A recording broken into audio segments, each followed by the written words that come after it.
నేనేమయ్యున్నా నీ కృప కాగా, నాతో నీ సన్నిధిని పంపవా.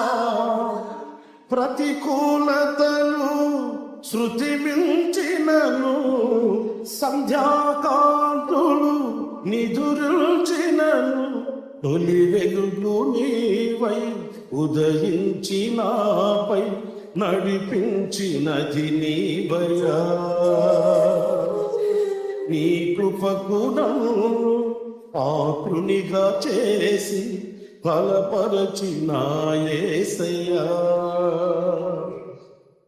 జీవ ప్రదాతవు నన్ను రూపించిన శిల్పివి నీవే ప్రభు.